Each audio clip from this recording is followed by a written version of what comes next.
Hello friends, Ballerina from the world of John Wick.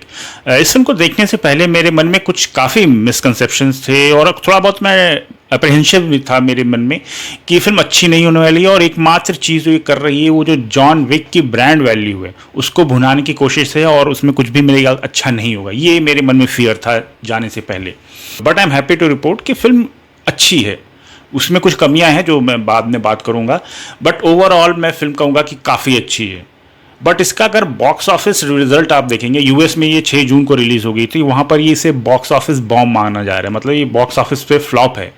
और भारत में भी अगर आप बुक माई शो देखें और उसमें जितने नंबर ऑफ थिएटर्स में रिलीज़ की गई है वो बहुत कम है, और अगर रिलीज़ की भी गई है तो उसमें शोज़ इसके बहुत कम हैं, और जो कि काफ़ी सरप्राइजिंग लगा मुझे कि गिवन कि ये फिल्म कितनी अच्छी है। तो इसीलिए मैं आपको 5 कारण बताने जा रहा हूँ कि आपको Ballerina from the world of John Wick क्यों देखनी चाहिए। तो नंबर 1 रीज़न है एना डी आर्मास। जब हम लोगों ने इसको नो टाइम टू डाई में देखा था जेम्स बॉन्ड के साथ, और इसका एक ब्रीफ कैमियो था, बहुत ही एक्शन बड़ा और बहुत ही मज़ेदार। उसी समय से इंटरनेट पे काफ़ी बज़ था कि इसकी एक स्पिन ऑफ उस फिल्म का आएगा काफ़ी एक्शन से ड्रिवन, बट वो हुआ नहीं और उसके बाद इसका करियर अलग चलता रहा। बट जब ये फिल्म आई बैलरीना तो और नाम उसका अनाउंस हुआ तो किसी को भी कोई सरप्राइजिंग नहीं लगा कि इसका नाम आने वाला है एना डी आर्मास का, क्योंकि वो मेरे ख्याल से लोग एक्सपेक्ट कर ही रहे थे कि एक एक्शन फ्रेंचाइज इसको आने वाली है। हालांकि मैं प्रेफर करता, अगर मेरी प्रेफरेंस कोई पूछे तो मैं चार्लिस थेरॉन को प्रेफर करता। चार्लिस थेरॉन एटॉमिक ब्लॉन्ड और मैड मैक्स फ्यूरी रोड में कमाल की थी, और मेरे ख्याल से अगर अब मैं फिल्म देख के आया हूँ तो मुझे लग रहा था अगर उसकी जगह एना डी आर्मास की जगह अगर चार्लिस थेरॉन होती तो इसका जो इम्पैक्ट होता फिल्म का और भी ज़्यादा कमाल का होता। But anyway, Ana de Armas perfect है इस फिल्म में। उसमें जो काफ़ी इसे एक इंटरनेट पे एक रिव्यूअर ने कहा कि एक प्यारा सा पपी है, लेकिन ऐसा पपी जो कि काटने को दौड़ता है, और वो बिल्कुल बहुत सही है क्योंकि शक्ल से वो बहुत ही मासूम लगती है। बट उसका जो एक्शन है और जो कोरियोग्राफी की गई है वो बहुत ही ब्रूटल और बहुत ही डर्टी किस्म की फाइटिंग है उसकी। जो एक मेरे मन में जो अप्रीहेंशन था इसको फिल्म को देखने से पहले वो ये था कि इसकी हाइट इतनी छोटी सी है और वो बिल्कुल पिटीट एकदम पतली दुबली सी है, तो उसको एक्शन सीन में आप कैसे उसको फुल्ली यूटिलाइज करेंगे। तो उस चीज़ को उन लोगों ने हेड ऑन एक्सप्लेन किया है। उसमें बताया गया है कि भैया कि तुम हमेशा हारोगी जिससे भी लड़ने जाओगी क्योंकि तुम छोटी हो।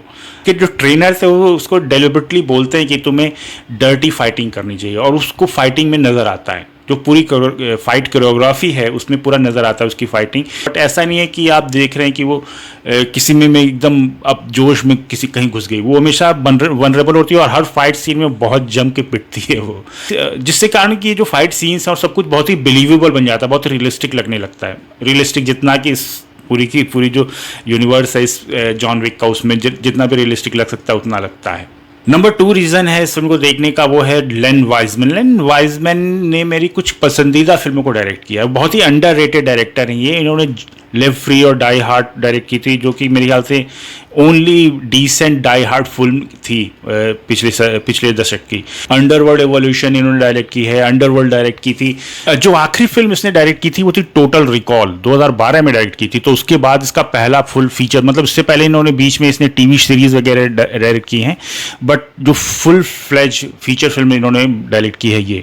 और I think he understands the assignment. जो भी नयापन दिखाने की जो कोशिश की गई है वो सिर्फ स्क्रिप्ट लेवल पे है, बाकी जो फिल्माया गया है, जो फिल्मिंग स्टाइल है वो बिल्कुल चैड स्टाइलस की, जो पहले की 4 जॉन विक फिल्में उनके जो डायरेक्टर हैं उनके ही मतलब डायरेक्टिंग स्टाइल को फॉलो किया गया है, विच इज़ आई थिंक जो कि अच्छी बात है आई थिंक, क्योंकि ये फिल्म में एक पहले से ही आपके पास टेम्पलेट है, उसमें ज़्यादा छेड़खान करने की ज़रूरत है नहीं।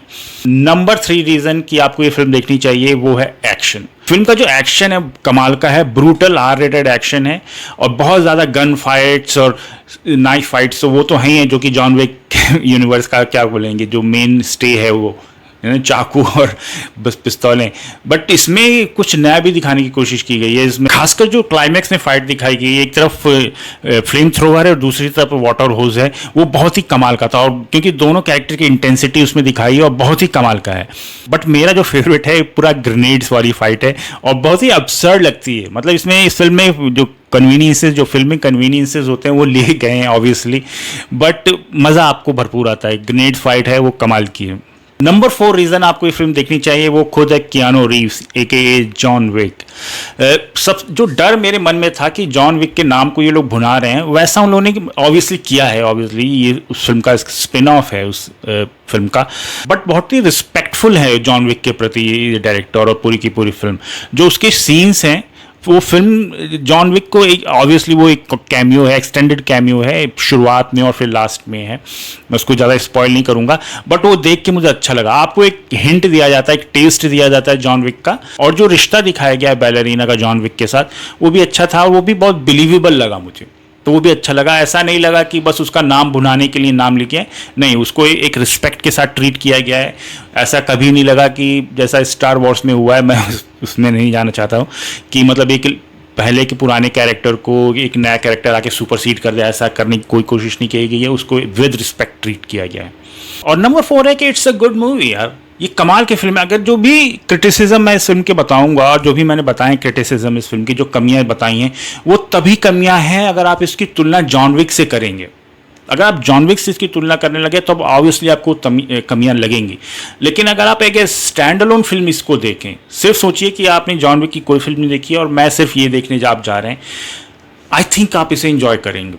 ये फिल्म वो सब कुछ ऑफर करती है जो एक जॉन विक यूनिवर्स से आप एक्सपेक्ट करते हैं। एक ब्रूटल एक्शन और कोरियोग्राफी और कमाल का ब्रूटैलिटी सब कुछ है इसमें, और उसमें इनफ क्या कहेंगे, इमोशनल इंगेजमेंट है कि आप कैरेक्टर से इतना ज़्यादा इमोशनली अटैच हैं कि आप उसकी परवाह करते हैं, और एक आध सीन में आपको लगता है कि वो खतरे में भी पड़ती है। ऐसा नहीं है कि जॉन विक की तरह कि वो अगर वो किसी बाबा येगा वाला नहीं बनती है, ऐसा कुछ भी नहीं है। तो अच्छी है फिल्म, अच्छी है। मुझे नहीं पता कि लोग इस पर क्यों हेट इतना कर रहे हैं। अगर आप रॉटन टोमेटोज देखें तो कितना कमाल का स्कोर है। आई मीन ऑडियंस और क्रिटिक्स सबको अच्छी लग रही है, बट स्टिल बॉक्स ऑफिस पे फिल्म एकदम ठंडी साबित हो रही है फॉर सम रीज़न। तो मैं कहूँगा इस फिल्म को ज़रूर चेकआउट करो अगर आप एक एक्शन मूवी बफ हैं, और एक्शन फिल्में तो आजकल ज़्यादा बनती भी नहीं, हॉलीवुड में भी ज़्यादा एक्शन फिल्में नहीं बन रही टू बी वेरी ऑनेस्ट। तो इसे ज़रूर चेकआउट करो यार। फिल्म का रन टाइम है 2 घंटे 4 मिनट और फिल्म है rated R for hard bloody violence. तो दैट्स इट। अगर आपने ये फिल्म देखी है तो आपको कैसी लगी मुझे कमेंट सेक्शन में लिख के ज़रूर बताइएगा, और इसे और मूवी रिव्यूज़ के लिए मेरे चैनल को सब्सक्राइब करिए। बाय।